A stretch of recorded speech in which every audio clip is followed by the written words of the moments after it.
Could that just put him over the edge? I'm not too sure. I don't think they did well. He's a bully. I'm just so sick and tired. I'm hanging on a wire, a foot over the fire, and it's burning. I can feel it inside. Done with the same cliche. Done with the day after day. There's got to be a way. Now is the time to break the tie. I'll live, I'll die for what is wrong and what is right. I'll take the pain for all the ones without a name.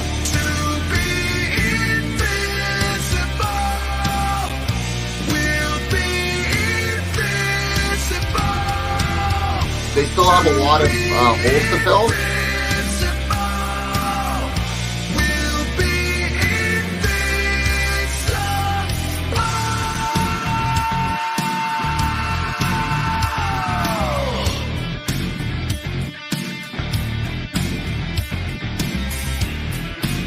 Every He time didn't get fired. He didn't get fired. No, he didn't get fired. He never got his contract renewed. Welcome, everyone, to Two Guys in Hockey Talk. I am Pawel the Cat, and my co-host Evan Rev Reynolds coming back at you guys. You can follow us at hockey_2, and you can follow me over at Rev and Ev. Hey, glad to be back for another week. I almost didn't make it for the show in time. My truck went down, and then I have a Nissan. I don't think the Nissan's a part of that song. The truck got stuck. They need to add Nissan to that because my ignition got stuck, man. My ignition got stuck. I think you're just making up excuses for me having to manage the show by my own. But enough about us. Evan, we got a great guest headliner, right? Hey.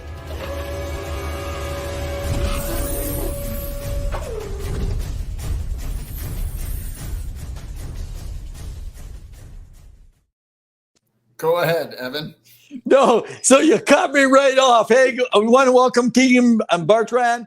Guys, so he's done some work with play-by-play. He's a media personality. He's done with AJHL, some other work around. We're going to ask him all the questions specifically. So if you love hearing a good voice, we have no idea. We haven't talked enough yet tonight. We know that he's covering his head with Pawel. So clearly, though, he's got a lot going on inside of that head, and he's going to share it with us here tonight. So we'll give you a little more updates as we go on. Man, Keegan, welcome to the show today. Thanks for having us, guys. Appreciate it. Sorry to hear about the car troubles there, Rev.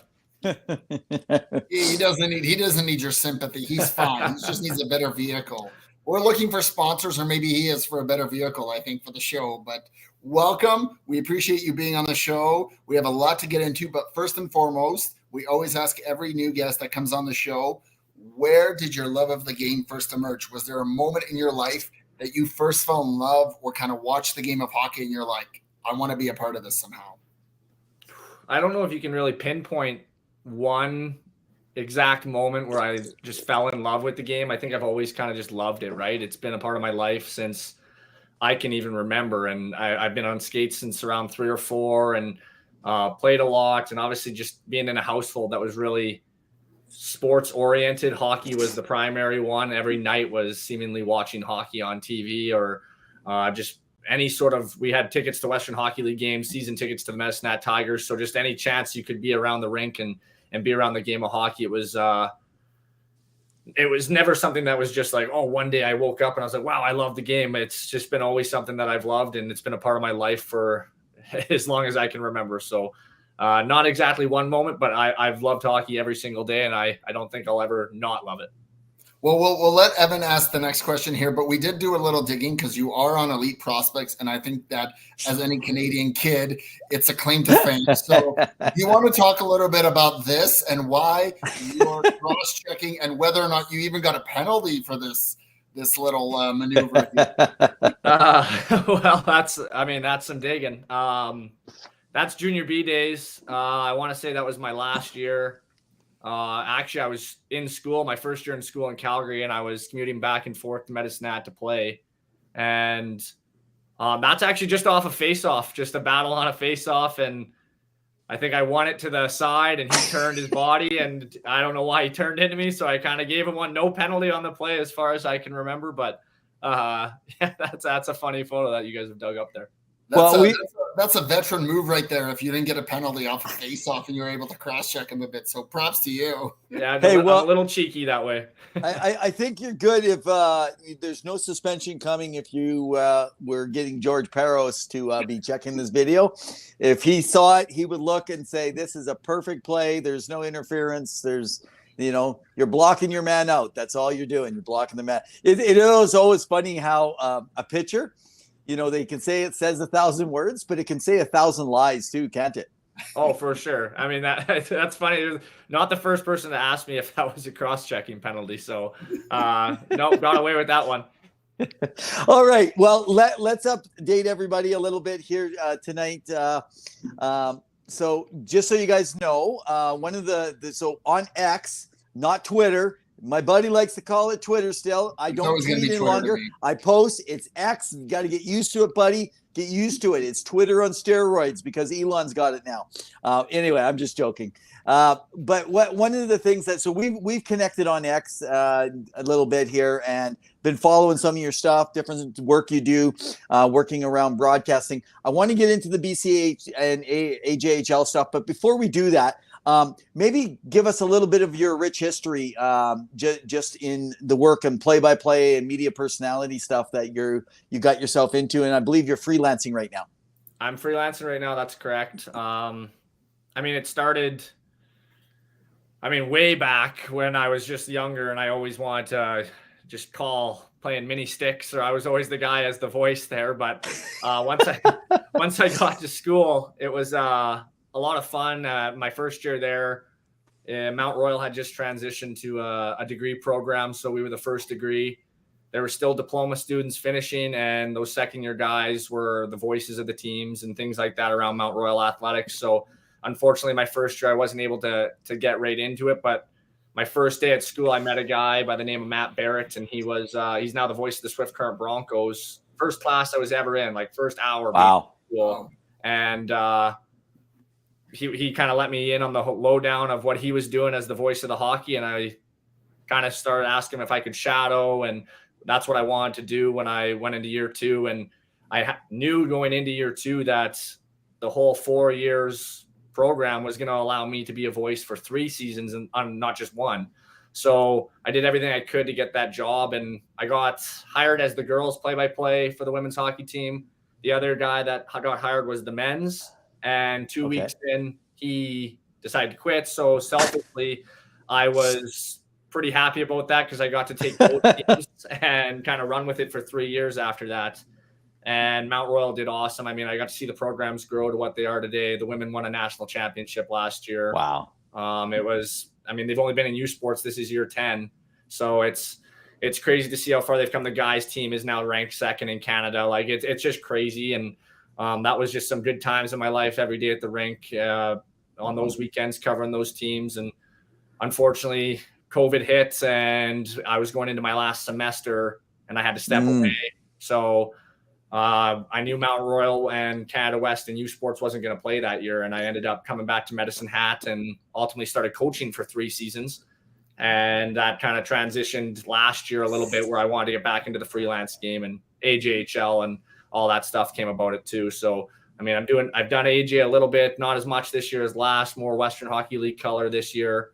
And then of course, I do all the CSSHL games down here for the South Alberta Hockey Academy with their U8 prep, female prep, and U17 prep teams. So we've had Alex Tomics, who did play-by-play for the Hartford Wolfpack on the show before, and like yourself, it takes a lot of preparation and dedication. But what are some of the things that you do in order to prepare for every game, whether it's the women's game, in terms of being able to get out there and do your job effectively? And how do you prepare and maybe teach people coming into the industry? Because maybe now there's a young student somewhere out there at a broadcasting school that's interested in maybe shadowing you or learning from you. What does that look like? What do you suggest they kind of pick up on and focus on? Well, the first thing I wouldn't say do it often. I did it through a lot of my classes was I nerded out and studied the two teams like crazy instead of maybe paying attention more often than not. But I mean, I went full out at Mount Royal to try and make those programs a little more well known. At the time, they were only 6-7 years in to being youth sports, so not getting massive recruits in terms of the top ones. They did collect a few here and there, but I wanted it to be more seen like, wow, we can go to Mount Royal and look at the coverage they get. It gives us an opportunity to go pro with more coverage. And, we had a podcast there that we talked about Mount Royal primarily, but, we had the league get talked about a little bit more. And I just kind of dove into it head first with, I wanted to give everything that I could to that program and to both programs. And the girls' game was so fun to be a part of too, because it's such a different game and you get to learn so much. And I felt that I'm really good at the time. Obviously, I'm a little older when I went to school, so all those players there, around the same age. I actually played against a few of them growing up, or you just see where they are now, and a lot of them come from major junior, right? So it was an immediate, easy transition, especially with the guys knowing a lot of them, being able to go into that room and be welcomed immediately because they know what you're trying to do. And they ultimately want to tell their story too, right? Like everyone thinks that if you're a young broadcaster, the easiest thing at school is don't be so nervous about going to talk to a player or a coach, because ultimately all they want is they want to promote themselves too. And they want to promote their program and get people to come there in the long run. And my first year, I kind of dipped my feet in the water a little bit with that. And by the second year, I was like, you know what? I think these guys like it. Like they want me to come talk. The girls loved it too. Like they wanted to come on and do interviews. And as nervous as they got, they loved it in the end. And I think just preparing that way and getting to know them personally away from being on camera and on air, then that makes them more comfortable as well. So I was just thinking, by the way, you were just saying, so the one of the guys that you got mentored by, he's now with the Swift Current Broncos. He must have taken over when Sean Mullen left for the Broncos then. No. So Matt went to Melfort after, I think he didn't even finish. He wasn't even done like graduate yet. And he left and he finished while he was in Melfort. In the last 6 years or so, he was there. And this year, Swift Current had moved on from a recent guy, and Matt then took over. And I know Sean was there. I know him a little bit from my time with a different company. So it's, I know Sean was there for a while, but I think there was a guy or maybe two before Matt. Okay. Yeah, no, we've had Sean's a friend of the show. We've had him on a couple times. He's done a last minute fill in with 30 minutes because I thought my partner here wouldn't join us from Iceland. And he joined us last minute at 3 a.m. It was very 3 or 4 a.m. Yeah, and hostel that I was staying with my wife and little one. So, and it was this beautiful kind of cabin that we stayed in, and the Wi-Fi was spotty. But I was like, man, oh man, I don't know if I can make it. And I only had a few cold brews at that morning, but yeah. No one wants to hear about the full story, Pawel. I was just giving you. I'm not as important as Keegan. But it's Iceland, right? And we're talking about ice hockey. So no, so actually, and this is a part I didn't know. So before we get to, maybe we'll wrap up our segment with you here today around the BCA, JHL, Hockey Canada stuff. Since we got around, I didn't know about the coaching piece here. So you've been coaching some, what age have you been doing some coaching last few years? Well, it differed. My first 2 years, I was a head coach with the U16 AAA program here in Medicine. And then last year we stepped away. Well, our whole staff kind of stepped away together, but I went back into the freelance broadcast stuff and got a call about the U18 AA program. And it was, I'm not a guy who, especially as a head coach, can really say, I can be there 3/4 of the time. Like I want to be there for everything. And my dad ended up getting the team, and he knew my situation, and he's coached here for years. So, I mean, it was like pulling him out of retirement to get him onto that bench. And it was all kids that I had coached 2 years prior. So it was kind of nice. I knew the families were good. The kids were good. And they were just in a rough rut with the staff or whoever was there at the time. So I took over as an assistant with that. And things went really well. Ended up winning the South Division last year, lost in double overtime in the league final. So it was a fun year. And I mean, if it's the last year coaching, I can say I went out coaching 1 year with my dad who did it for a while, and we actually did well. So being U16, because not everyone's familiar. For example, we're hoping to get Howie Draper back on University of Alberta Pandas. We had him on a couple of seasons ago, and of course we asked him questions around development, which we're going to be moving further ahead now because we've been a pro advocate for women's hockey, obviously. But one of the things that we're always interested in, so in coaching, what are the things in U16 then when you're working with the kids, like? How do you keep them focused, and what are the most important elements out there? Because you got kids at variances of skills, obviously. Like, how did you approach it? I'd be curious. It's a weird league, and it's a weird year. That league's no longer intact in Alberta. It's now U17, so it's first and second years. But okay, we had it as just first years. So every year is a reset for every team because you only had 15-year-olds come to your team that didn't make the U18 level. And I mean, what a weird age, right? 15 years old. You got kind of a bunch of different things going on. You're in high school now. Everything's kind of balled up towards you. It's at that level, we practice 3 times a week. Sometimes you're going to Edmonton for games. You're going to Red Deer. You're going farther. So it's an interesting league to try and keep them motivated at times. But the most important thing for us was to develop them into terms of this is now an elite level where it's not just going to be passing and shooting and just a back check. It's positioning, and you got face-off plays, you got neutral zone plays, you got plays in every part of the ice, right? Really. So you have to be ready every single day. And I mean, we were trying to prepare them at that level. It's not even necessarily about winning. At the time, I probably would tell you different because I'm a competitive freak. But you look back at it and you go, I love the fact that I see a ton of those kids playing U18 prep or AAA hockey now. Some make the jump, but the kids you coach against, you get to see a ton of them now. Some are in the Western Hockey League, so a lot are in Junior A. So you just kind of develop kids to get to that next level, and that next level isn't Junior A or the Western Hockey League. It's making the U18 team, right? So you want to get them up to with speed with that, and just kind of give them the little details that will help them get there. Wow. So given the popularity and the increased level of kids going into hockey, of the value of it, people love it. It's a cultural staple. Could you talk a little bit about maybe the fan bases and the fans in the communities and how they come around in terms of supporting the team and the level of involvement maybe communities have or local agencies in that area for you? Because we know how big junior hockey is at almost every level. Just maybe your experience with those kind of organizations and those communities.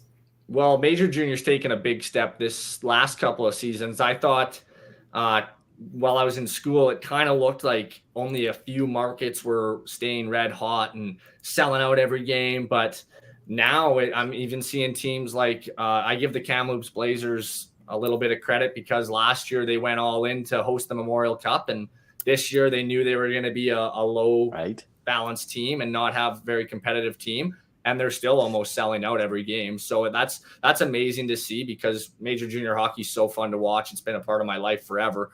And then in the Junior A markets, I'm sure I'll touch on it a little more when we get to this whole debacle with the AJ and BCHL. But, you're seeing now some smaller markets get a little bit more of a jump and staying involved in those top markets are always involved. I mean, just my time with Okotoks last year, which is brief. I think I did, 12 to 15 home games for them last year, some on the road for Fort McMurray. You get to experience different buildings and the atmospheres that are there. And a lot of fans come out to a lot of different games. Okotoks had some great crowds there in games that I was at, and they do a good job with promoting, with, having school days where they give a bunch of tickets to a bunch of different classes that come out and support during the day. And I mean, it's so many different aspects, but it's awesome to see that communities are still diving back into junior hockey because as a young player, that's the best part is getting to play in front of that many people, right? And I think that energizes those players too. 100%. And I think it just brings out that passion, and you see it that like not only are the families involved in supporting them, but that community is so involved and loves the game that regardless of the level of competition, even the women's, I'm sure you've probably experienced the same thing, which is now growing more than ever. That's really cool. Go ahead, Evan. Yeah. So, okay. Just so everyone who's listening, we got Keegan Bartram on here. He does play-by-play. He's freelancer right now, guys. If anyone's out there, you're looking for a team. By the way, so Andrew Dibble, our partner over at the Kalkaska Battlers over in the Michigan Independence Hockey League. You need a guy. I don't know. Maybe he can do it long distance for you. Call him up there, Andrew. You guys got some semi-pro games going on. Keegan is your man. Maybe. We'll see if you guys can interest him. You got to interest them. So anyway, make sure you guys go check out the Kalkaska Battlers on their YouTube. They got a couple games left to wrap up their season before they're done, one of our partners. I just want to update everybody. So those last week, we kind of highlighted more information coming out. 2 weeks ago, we had Tom Gazzola on, and he talked about him and John Belzy, how they were having conversations already around why more players are not going from, say, groups like the AJHL into the BCHL. The BCHL had left. They're not going under Hockey Canada. They didn't worry about sanctions. They are also the league that provides the most NCAA recruits. So they follow the system pretty much, if you're not familiar, with groups like the USHL and a couple other ones. So they have more freedom to recruit. They're not limited by territory, etc. There's way more to a lot of this. We'll touch in on some of this, obviously, Keegan. Just kind of updating all of you guys. So go back to the last couple of weeks, get more info if you're kind of confused to some of our conversation. All right.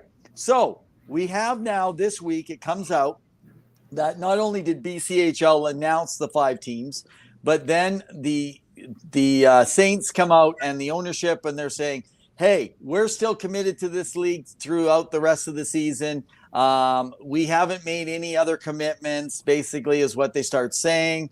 Now it's, since that release, the AJHL now wants the BCHL to come out and say, okay, what's going on? Because they suspended all of them. Now, I could be wrong. I'm looking out of the information that I was just pulling up today because I've been quite busy. It's looking like the 11 other teams now, it's saying the remaining 11 AJHL, this has come out in the Calgary Herald, have canceled for the rest of this year's schedule. This is shocking to me. I didn't even know about this right now. So this is a big mess. And now we're in a situation where the AJL looks bad. I've talked to a couple player agents, and some of them that work with young guys they're concerned about sending other kids to the AJHL in the fact that because they just canceled the season, it's like they were mad and angry. I know on the X, I'm going to let you get a whole bunch in here, Keegan. On X, Sean Mullen and I have had this conversation. He's like, well, listen, do you want to let a championship from your AJHL team that wins it go to the BCHL? Like, I mean, I get that. So can you give us your thoughts, your impression, where you're at with this whole thing? Obviously, you've done a little bit of work with Major Junior and Junior A. Yeah, go ahead. So first, I don't know if that is true that the other 11 teams are done for the season, because I think there's games on as we speak. And what I think could be happening in that article is maybe the other 11 teams, those games against them are canceled, obviously, which is what the AJHL has decided. Originally, yeah. All 5 of those defecting teams came out with the same statement. The thing that was contradicting about it was the Brooks ownership group saying that, well, it wasn't supposed to come out till May. So now that kind of puts a little bit of a taste in the AJ's mouth, saying, so is it true? Is it not true? And I just want to preface on anything here that although I have done stuff for Okotoks and around the league, that I'm not an inside man for any information from those teams. This is all speculation on my part. Like, 100%. 100%. I think that I see both sides. I think the AJHL 5 teams that are leaving or wanting to leave are there's just pros and cons for them. Is it maybe a competitive nature that they're looking for? Because at the beginning of the year, you would have told me or asked me which one of these 5 teams is, or which one of these teams is going to win. And I probably would have said one of those 5. I probably would have narrowed it down to briefly 2, perhaps even 1. And now you look at it and you go, I don't know who in the world would win if it finished. I mean, I think that's huge for the AJHL, but in those 5 teams leaving, there's Hockey Canada things that they don't like. And when you look at whatever it may be, whether that's the fact that they're wearing bubbles and cages or the recruitment rules or whatever it may be, those teams are wanting to leave for whatever reason. And I don't agree with people that come out and say, well, then they shouldn't have been so sneaky about it, because I really don't think they were trying to hide anything. I've heard about this for 7 years, and When I went to school, I went, there's no way what these teams are leaving. Never came to fruition. And now that it has, it's like Blackfalds comes in. Doug Quinn's done a great job building that program right from the ground up after purchasing the Calgary Mustangs. Played against Doug Quinn's midget teams. He's a great coach, great hockey mind. He knows how to build a program. And they have the funds financially to do all this moving. And I just think that maybe it's looking at the AJHL and going, well, you changed the schedule on us. Now everyone's paying more money to travel more. You got to go play all these teams twice up north and things like that. And whatever it may be, nobody knows the for sure reason of why these teams are leaving, except for the 5 teams that have so-called signed whatever. And even if they haven't signed it, it's been randomly now leaked that they want to leave. And I think that that's the suspicious part is if the AJHL didn't suspend these 5 teams from playing in the league right now, you're basically allowing somebody to win your league this year. Let's be honest. One of those 5 was probably going to win and then giving them the opportunity to leave. And I think the best way for them to do this is to prove that it's not true. And then to prove that those teams are going to be around come September, or right now, allow the 11 existing teams, which in my opinion, 11 or 12 is perfectly fine for an Alberta-based junior hockey league. Yeah. And it builds more for those 11 existing teams right now. Profit-wise, those teams get to go deeper into playoff runs now. Fan base-wise, they get to build a little bit more of a following because now they have an opportunity to win, in which they really didn't this year or even previous years. That's a good point. It's a lot of opportunity now for these existing markets. Like look at Whitecourt. They're probably the favorite if those 5 teams aren't there.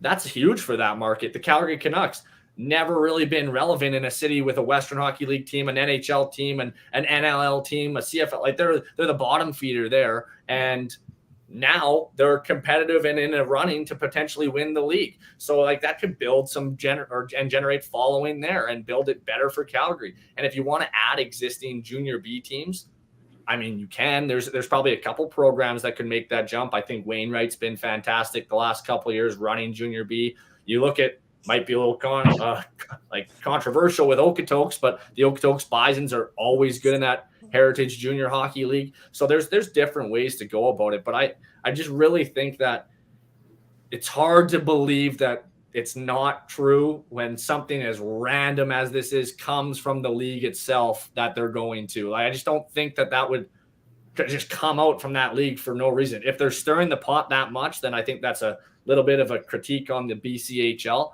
But to me, it's good for whatever. Both teams all those 5 teams can go there, compete, do whatever, let them go. AJHL, people are worried that they're going to poach players. Players are poached anyway. So if players are going to go, I mean, it's the league itself is going to have more parity in it now, and it's still going to stay competitive regardless of the 5 teams leaving. Well, and my understanding, because that was a very thorough analysis, is that there's also an opportunity within the BCHL to bring players over from overseas, predominantly Europe, and make it a bit more competitive, in which now you're creating essentially a newer program to create players for the future, whether they are going to play in the NHL or any other high-level hockey, right? Maybe go back to Europe and play for Sweden or Finland or maybe in the KHL. So there's definitely pros more so for the players. I think there's a lot to untangle here, and I'm sure that, neither of us are lawyers here, so we're not going to be getting into the weeds of what actually is. But we're going to be watching this closely because there's definitely something here.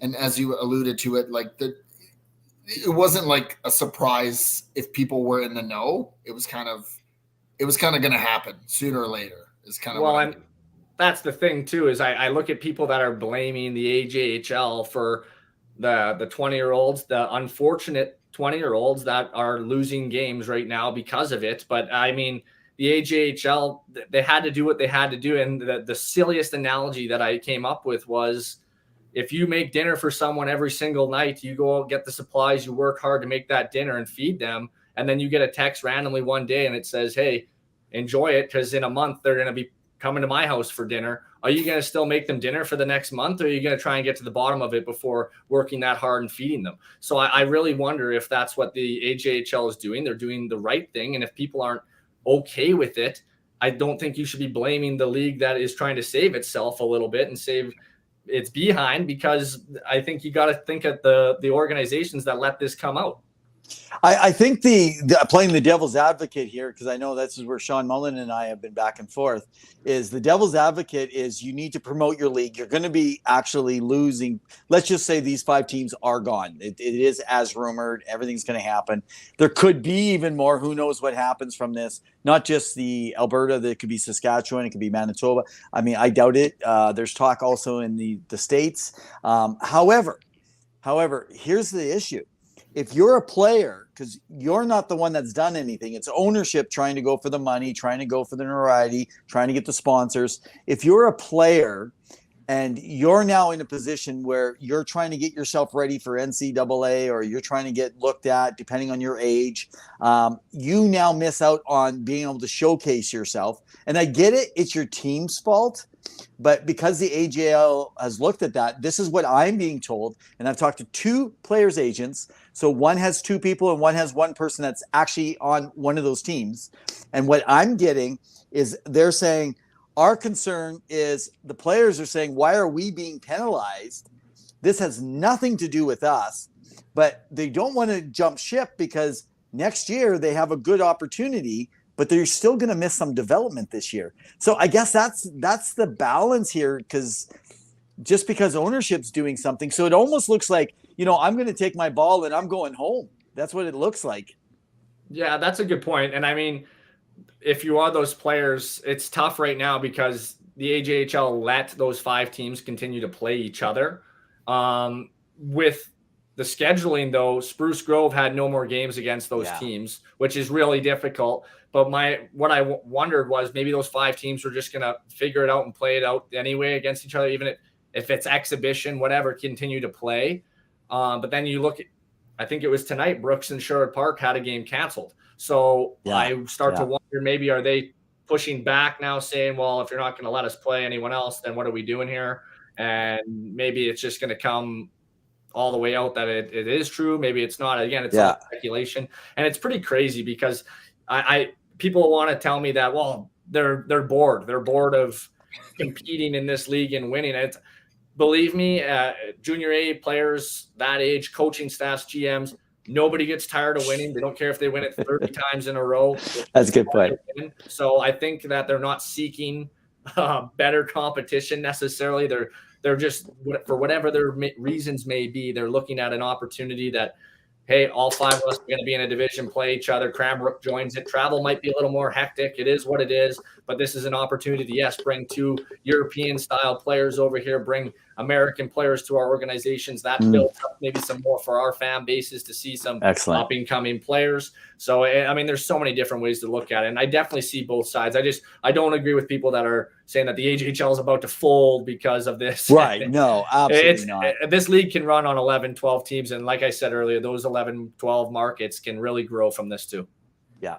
And I think what people need to realize is sometimes we don't see the behind the scenes of the business model of what each of these teams has and what is needed. And maybe a change of scenery is what it needs in order to be a bit more financially competitive, or it's more incentivized to do so because it's a benefit to them. So we're definitely going to be keeping our eye on this story because it's definitely developing and it's not going to be resolved anytime soon. Now, to switch gears a little bit, we do like to talk about the NHL. I love to talk about the NHL. So I don't know, Keegan, if you have a team that you're a fan of or you kind of follow or you're just kind of in the know, but we did have a trade today. So I wanted to get your first initial thoughts on this to take place. So it seems like Elias Lindholm is heading over to the Vancouver Canucks, and the Calgary get Kuzmenko, who hasn't been really happy. He has been benched a few times under Tocchet, along with Hunter Bruzevich, Yuri Yurmo, 24 first-round pick, and a conditional 24 fourth-round pick. Your initial thoughts on the trade, if you've even seen it at all? No, I saw it just before we came on. Wow, what a haul for Elias Lindholm. I mean, not putting down the player at any regards, but it's Kuzmenko's not a terrible player. He's having a little bit of an off year under Rick Tocchet. Couple of prospects, and then that first-round pick really stands out to me to not only get a decent player, but to get a first-round pick out of it too. in a situation where I think Vancouver probably could have filtered this a little bit, because knowing Lindholm maybe wasn't going to sign. So I think Vancouver might have been able to fight back and say, well, if you don't want it right now, then we don't need it. But I mean, they're getting a good two-way centerman. It's going to add a little bit of depth to them, right? So that's a nice play for Vancouver. Calgary gets kind of what they wanted. I think a first-round pick this year is very big, especially with it being Vancouver's. Kuzmenko is going to join. Not very much known about the two prospects, but I mean, must be decent players to be coming over in a deal like that. So Flames are somebody who lack, I think, high-end talent in the prospect pool. So hopefully those guys can help them out. And I think Vancouver's showing that they're gonna go for the West this year. Awesome. And Evan, your thoughts?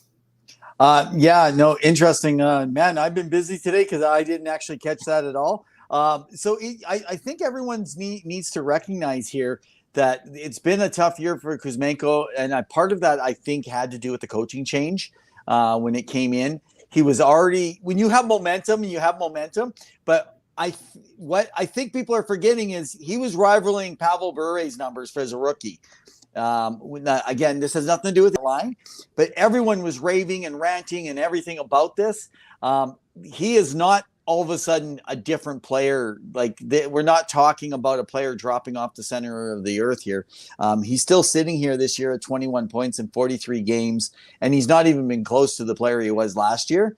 So they have a losing asset that they were already losing in Lindholm, and to get what's being rumored, I mean, I 100% agree with Keegan, man. Calgary's doing really well here, but I'm going to be honest, there was nothing given up by Vancouver to make a run now. Yeah, no, it's difficult. I mean, it's interesting, right? I just think that Calgary was in that middle area, and they just know that the way that you look at a team like Edmonton that just took off, and then LA being the team that if they can get back to the team they were, you're now already only chasing a second wild card spot. And with the way the Central Division's going, those teams are all competitive too now. So I think they're starting to just show a little bit, and Craig Conroy's going to start pulling some triggers. My only thing with this is that given this haul, I heavily predict that there is a sign and trade, that there's some kind of deal in place, somewhat long term. I don't know if it's because with him. Well, because you give up so much for Lindholm. I agree, but there may be something surrounding Pettersson, whether or not he sticks around, because he's also up. So yeah, that's the big question. That's kind of what I think. So thank you. Wow. I guess we'll finish off with the last questions because we don't want to take up too much of your time. That's all good. I wanted to know a little bit about your reporting, because it seems here that you are ready, looking clean and fresh, ready to get on, and you're ready to present. And I see that's a pretty solid sized jumbotron behind you. But talk a little bit about what it's like to be on camera and kind of interview. I know you talked a little bit about it earlier, but interview people and kind of talk the game before, during, and after. Well, I promise you, it looks bad. I'm wearing a toque now too. The times I'm wearing a toque in Okotoks is where that picture is it's very rare. I think that was probably a day it was cold outside, and I drive from Medicine to Okotoks to call those games. So it's about 3 hours. Wow. Tough to get the hair done and then sit for 3 hours and then get to the rink and keep it steady all game too. So I did that coaching too. I always, on the road, I had to wear a toque because it was just the hair. It's so thin. It's hard to do it all the time. I mean, if it a little bit higher, I probably would have done it more, but it's fun to answer your question. I love being on the camera and talking with players, and I mean, just dissecting the game and getting their perspective, and obviously have seen the game in every aspect now. And I understand talking to coaches, what not to ask, what to ask, and players, hey, they're nervous, they're young kids. Let's get them warmed up with me, and don't worry this, because most of these ones you got on the screen here are not live. So making sure they're comfortable and just getting some good answers from them, let them tell their story about the game. That's awesome. Thank you. Evan, final thoughts? Yeah, no, I was just going to say, so we like to call ourselves the two guys good luck charm. So we have several people. So guys, for example, Howie Draper came on. Now he's with the New York PWHL. We got Alex Thomas, working for Boston North Eastern with the women and the Boston Junior Bruins. He's now with the Hartford Wolfpack. Leah Hextall got a larger gig after coming on. You name it, it just continues to build for you guys. So all the best. I could go through a whole bunch more, but dude, I think we are your good luck charm. So make sure you remember us. And I just like to say this, when the NHL team says to you, listen, you can't go with these guys. You have to go with NHL approved. Then you let us just blank your face out and you can give us the information and interview and we'll pretend we'll give you a fake name. That's fine with me. I hope so. I hope the good luck's there. I mean, and if the NHL ever gave me that detail, I'd be fighting back right away saying, no, these guys were my luck charm. I got to get on there. And Pawel, to answer your question, I didn't want to answer it earlier because I see that Penguins jersey in the background, but it's these guys right here that got my heart. So, I'm a Philly fan. Don't you worry. There we go. Okay, we're good. And you're a little bit of a traitor there behind you. Oh yeah, no, I understand. I'm a fan. I have a Claude Giroux. I grew up in the '90s on the Flyers, so I'm a big fan. And as Jamie Basco, who's a beat writer there for them, will tell you, we interview him quite a few times. We get into it quite often because there's a whole slew of things happening beyond what it is. But I have liked what, and maybe you can comment quickly before we finish up here. What are your thoughts on Danny Briere's thus far as a GM? Because I know I liked him as a player. But just as a GM and what he's done for that organization, forgetting everything else that's been going on behind the scenes. Might be a little biased. He's my favorite player ever. So when the news was coming out that a week before, I actually had the X post saved. I said, you need to have a player as a GM. They know the game. They know the insides and outs of it. Hire Danny Briere right now. Like, this is the guy you need to do. A week later, they did it. Made me so happy. Just a well-rounded hockey mind, what he's done already to move pieces. They've already got all those good players there. And then as soon as, the Cutter Gauthier situation goes down, he immediately finds a way to not only be that respected, to keep it quiet for so long, but to get a deal done, to get a good player in return. I think he's just done well. And they're a little bit ahead of schedule right now. I think they might have peaked this year already. But, I mean, I'm happy with the rebuild moving a little bit faster, but I know it's still in the process, and it's enjoyable to watch Philly hockey again right now. Go ahead, Evan. No, I was just going to say, so March 6th, I was just trying to remember. So we got James Lacavoni, a podcaster and writer for the Philadelphia Flyers. So he's going to be on. So if you want to check things out, you can see what he's got to say, man. So great guy. And interesting enough, so Dan Silver went over there actually recently and over to Russia. So he was doing his insights and trying to see if he can connect up with Mishkov. So that's going to be an interesting thing to watch over the next year, 2 years. Please come soon. I think the biggest thing with the team is that having Sanheim and Konechny healthy has been a big boost to that team. Everything with Ellis, who I loved as a defenseman, and I thought he was a good haul for them. But he had a hard time transitioning. I think 4 or 5 games only. That's hard, career-ending injury. But Konechny and Sanheim being able to play their potential and being healthy. Atkinson being that veteran leadership, especially given his history towards and young players like Owen Tippett has really found his game. I think the Morgan Frost situation is definitely one to kind of watch, see what happens there, because won't he play? I know he's gotten into some games. And even, in the back end of the goalie net, Samuel Ersson, and they did pick up, who was it, the goalie from LA, Cal Pedersen, right? As a backup, and, thinking one step ahead, knowing that something could happen, and having that third backup goalie always good. So it's always been interesting. So that's pretty much it. Evan, do you have any final thoughts or questions? No, I'm just going to say, just as I grew up on Pelle Lindbergh, man, he was the reason I got into goaltending before he died tragically. I will just say, if you're a Flyers fan, remember Oliver Bonk. Oliver Bonk. Oliver Bonk. Whoa, it's amazing. Thank you so much, Keegan, man. It's been great having you on. Appreciate coming on. So we've put it up there on the listings. We'll have you up as one of our former guests and throw all your links and stuff up there onto our site. You guys can go check it out. So Keegan, just coming out of your own mouth, tell us how people can follow you. I'm pretty much on the X app, Bardo Media. That's where I do all my sports stuff, all my takes, anything like that around what I'm doing in broadcasting. And that's pretty much where you'll find me on the professional side of things for the most part. Excellent. And what should people be paying attention to given where you're at in your career? Hopefully the next step. That would be ideal. We'll see how the rest of the year plays out here. I got a busy schedule with our prep teams down here for the rest of February, but before they go into playoffs. Couple more Western Hockey League games on the docket, and hopefully, depending on who Medicine Hat plays in the playoffs, could be on some calls there in the postseason. But hopefully everything goes the way I would like it to, and we'll see how everything comes during the summertime. Excellent. Thank you so much, man. It's been great having you on. Make sure to keep that switch on every game. Hey, always. Thanks again, guys. Take care. Cheers. Thank you so much, guys. That is our podcast brought to you guys by the Kalkaska Battlers, the Michigan Independence Hockey League. It's getting close to a wrap-up season for them. Make sure that you go over onto YouTube channel. We still got to get Andrew Dibble, the owner of the team, on. We want to thank them just for their partnership this year.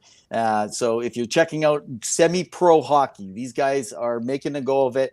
First year, their inaugural season, but it's the fourth season of the MIHL in Northern Michigan. Excellent. So, Evan, that was a wonderful talk. Thank you, Keegan, again. Quite insightful. Again, there's a whole array of things that are going on behind the scenes. And as you could tell, he had his pulse on what's been going on with the BCHL and AJHL. And it's definitely interesting because sometimes you don't think about the inner workings of what goes on at these minor or lower levels of hockey. But as you could tell, there's a lot, and it's busy, and there's a lot of back and forth. So thank you again, Keegan. Awesome, man. Thanks, man. That was good. I know there's a lot to get through. We've talked about the big trade. Where do you want to go next? Actually, my computer's getting close to dying on me. I didn't have a chance to charge it. I just had a couple of key pieces. So why don't we hit the Revs top 15 so I can hit number 14 today? You got it.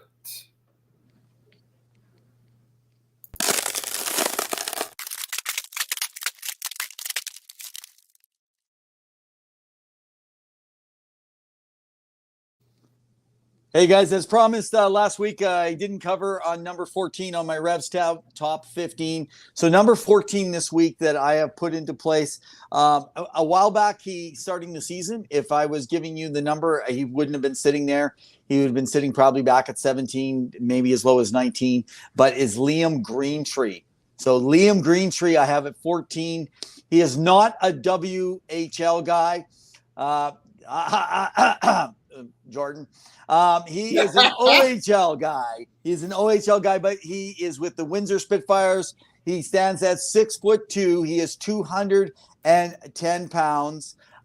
This guy has produced at about 39 points in 26 games. He is coming across like he's really looking well, and he's a right winger. A lot of good, solid right wingers and big guys are not always out there, but the thing that is kind of looking and why he pushes back a little bit, he has flashes, but then sometimes will have a little bit of inconsistency. Otherwise, he could even move up another 3-4 on those charts. So he'll score in some patches and then he'll drop off a little bit. But he definitely, when he's given it, and I wanted you guys to liken to a player like Raphael Lavoie for Oilers fans. If you're kind of looking at the type of player, at one point they were saying that, good player, but kind of maybe inconsistent. That can be worked on, and they work on those things in the AHL. They work them on the ECHL and different leagues. And so just know that this year he's going to have his chance to be able to make a splash, but he skates really well for a 6'2" guy. So at number 14, guys, I have Liam Greentree, and that's it for my Revs top 15. Excellent. You guys heard it here first.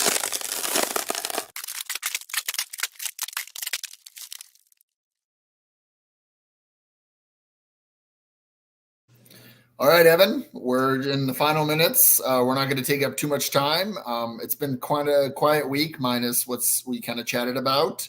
We've got some guests coming up in the next little bit here in the upcoming weeks. It's been a busy little time.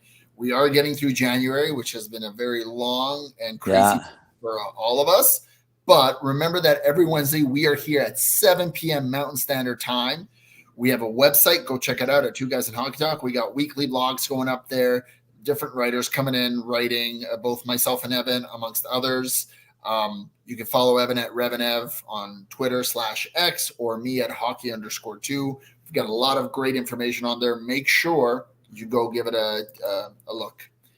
Evan, that's pretty much it for what I got. I mean, there's not much. Yeah. I'm looking forward a bit to the All-Star game. It's supposed to be changed up a little bit. Okay, a couple things. Let's talk about a little bit on the All-Star game. Before I do that, guys, I just want to let you know, join us next week. Next week, we're really excited to have on a former NHL player for the Capitals, the Panthers, the Lightning, and the Flames. His name is Dwayne Hay. So he will be joining us next week. He was originally drafted by the Capitals in the 1995 NHL entry draft. He was traded. Get this. I'm sure this is his fame. He was traded for Esa Tikkanen in what turned out to be their run to the finals for them, not for him. So he played in 79 NHL games. So good for him, man. It's one of the hardest league in the world to play for. But now, of course, he's played in all forms, AHL, all that stuff. So, hey, Dwayne, thanks, man. I know you were on last week checking things out and stuff. Appreciate you coming on and joining us. But so if you go to our Facebook and you follow different places on our X and stuff, especially on our Facebook page, I posted some. So if you're in Ontario, he has hockey camps. So he does development. We're going to talk a lot about development and coaching next week with someone who understands this game at a totally different level than some of you common armchair fans. Some of you are armchair GMs, but some of you common armchair coaches where you think that you can just pull this person, do this, do that. What do you do with a guy who's too young? What do you do with an older player? These are questions that we want you to send our way. So send them on X during the week. Come on next week, 7 o'clock, be on Mountain Standard Time.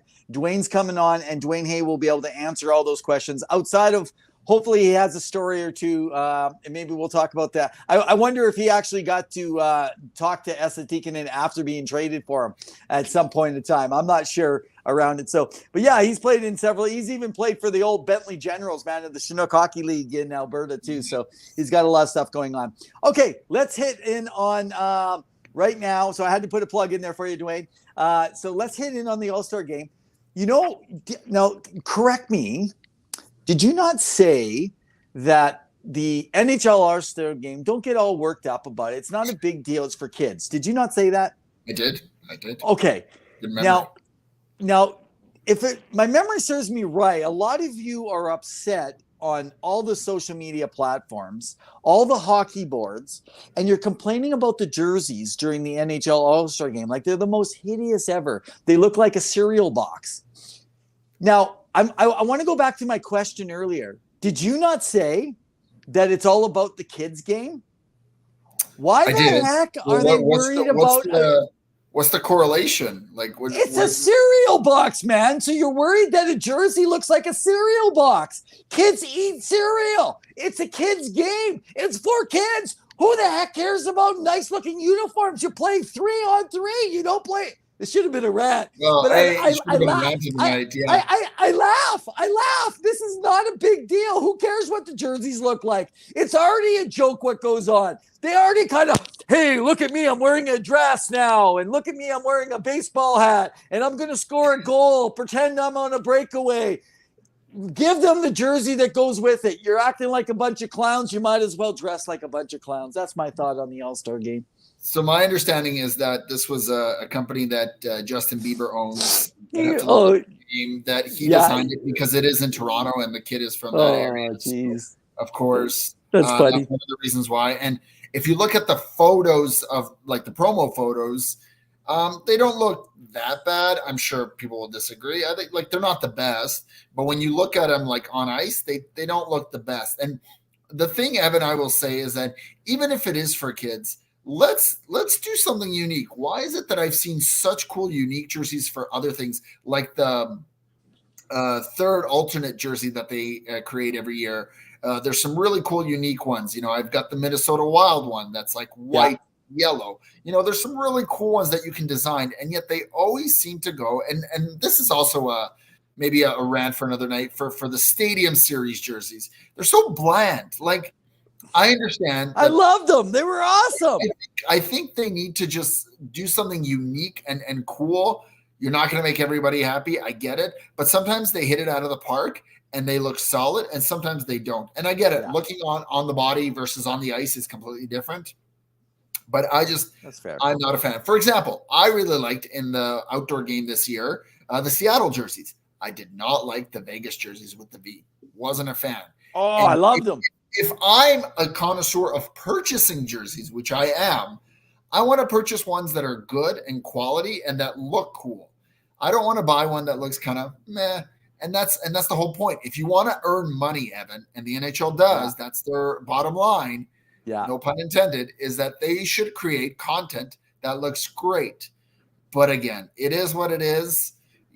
People may get worked a little bit too much about it. It is partially for kids, but there are also adults and parents there.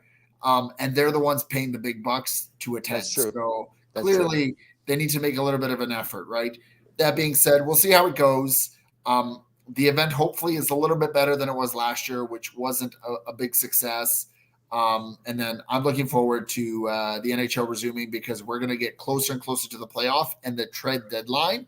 And there's going to be a lot happening, because right now, Evan, I don't know who's doing what, and I don't know who's potentially able to make it to the Cup final. That's how wild and open it is this year. Just my thoughts. It is making it exciting, though, isn't it? It is. And my only other comment as an aside is I just wish Patrick Laine the best. I know he's got into the Players Assistance Program. He's dealing with some stuff. We hope to see him back on the ice again. I know Columbus. We love to talk to you guys in Columbus.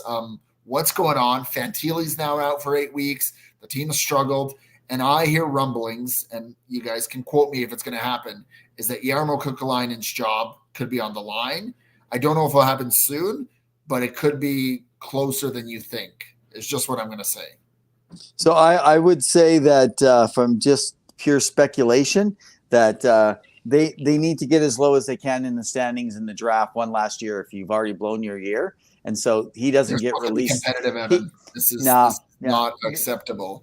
Yeah, you don't need to change the GM. You're not going to change the team and get them more competitive. That's why they didn't change out Ken Holland in Edmonton. They're trying to trade Komarov after just acquiring him. They've been shopping him around.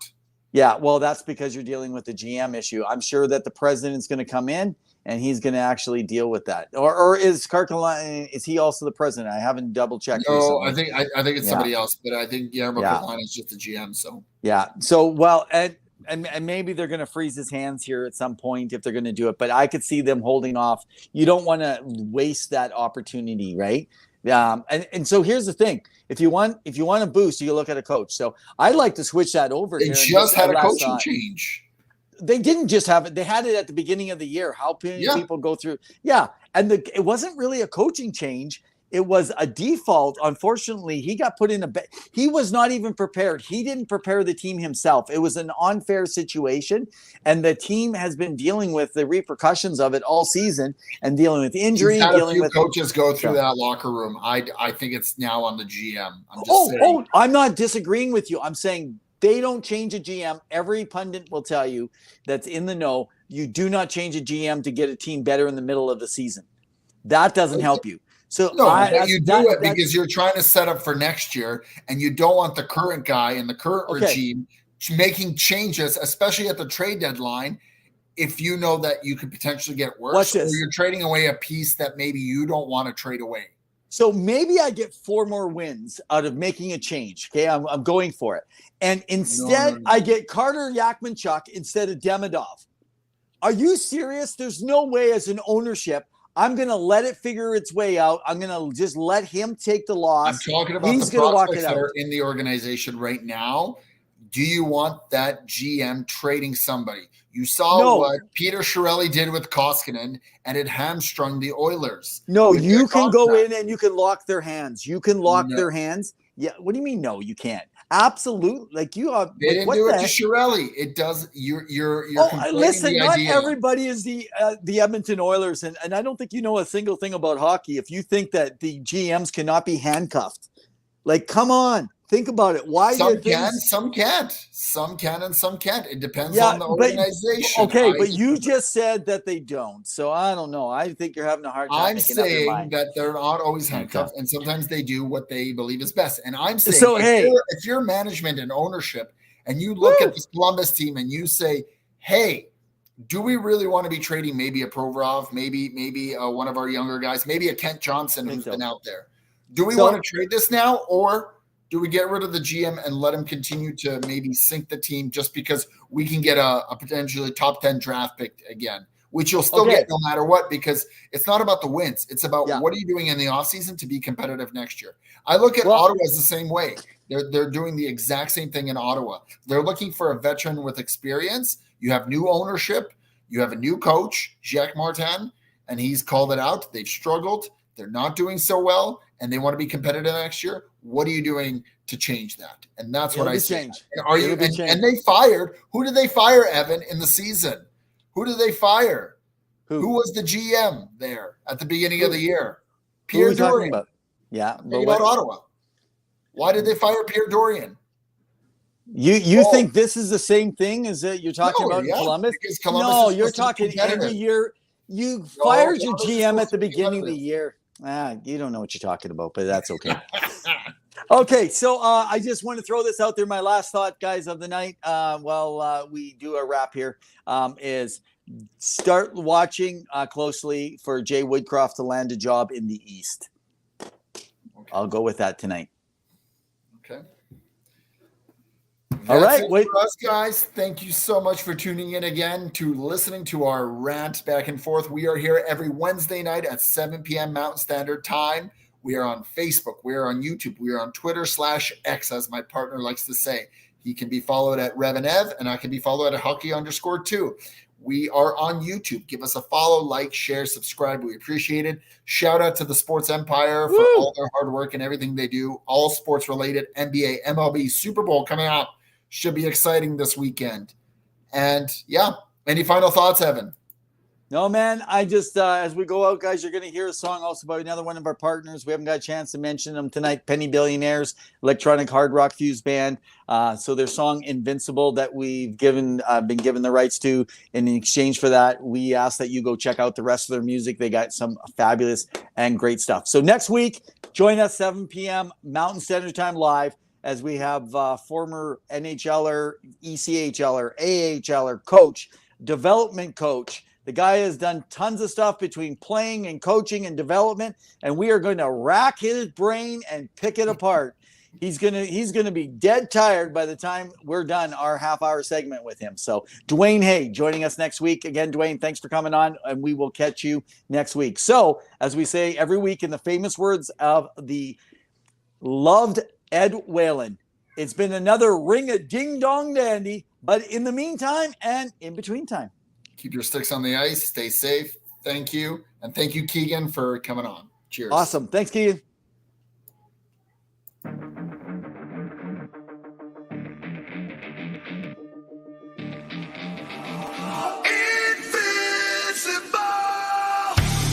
Could that just put him over the edge? I'm not too sure. I don't think they did well.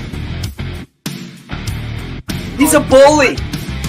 I'm just so sick and tired. I'm hanging on a wire, a foot over the fire, and it's burning. I can feel it inside.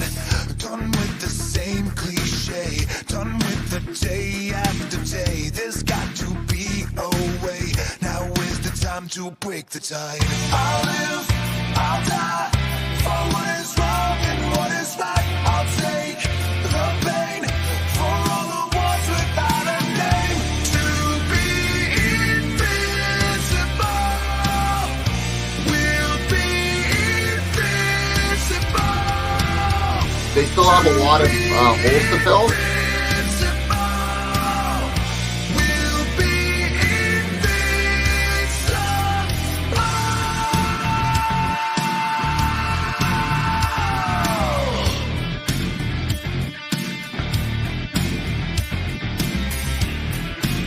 Every time